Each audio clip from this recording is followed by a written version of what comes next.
Welcome back guys sa ating YouTube channel at ngayon ituturo ko sa inyo kung paano mag-cancel ng ads sa Realme, especially Realme C55.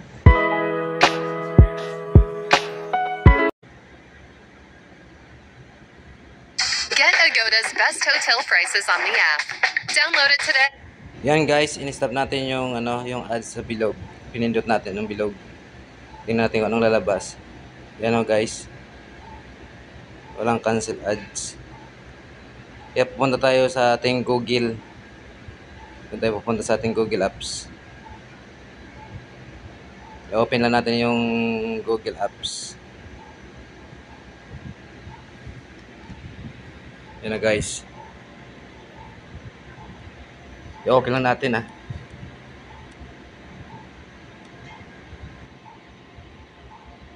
Tapos pindutin yung natin account, may picture natin sa gilid at the right side.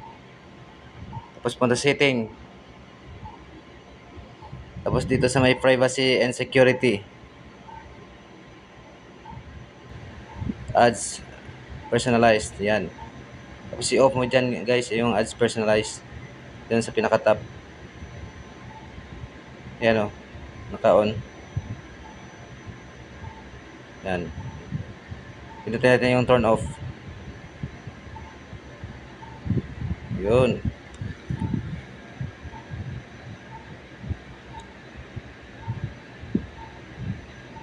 Got it lang natin, got it.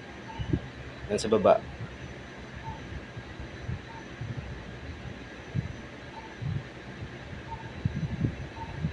Tapos back na natin.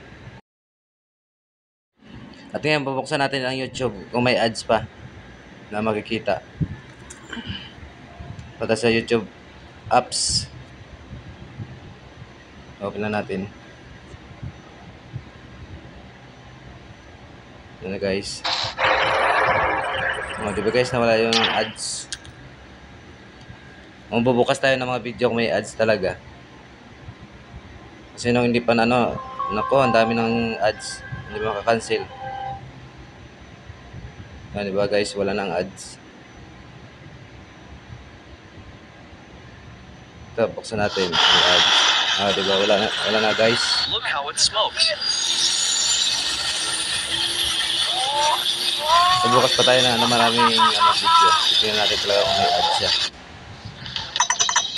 Ayan, wala din.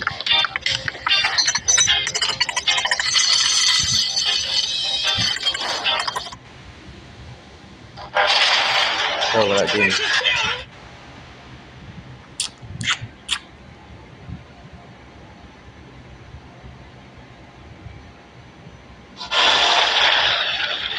Okay, guys, wala talaga guys. Tower, this is N141. Request a lamp for freight.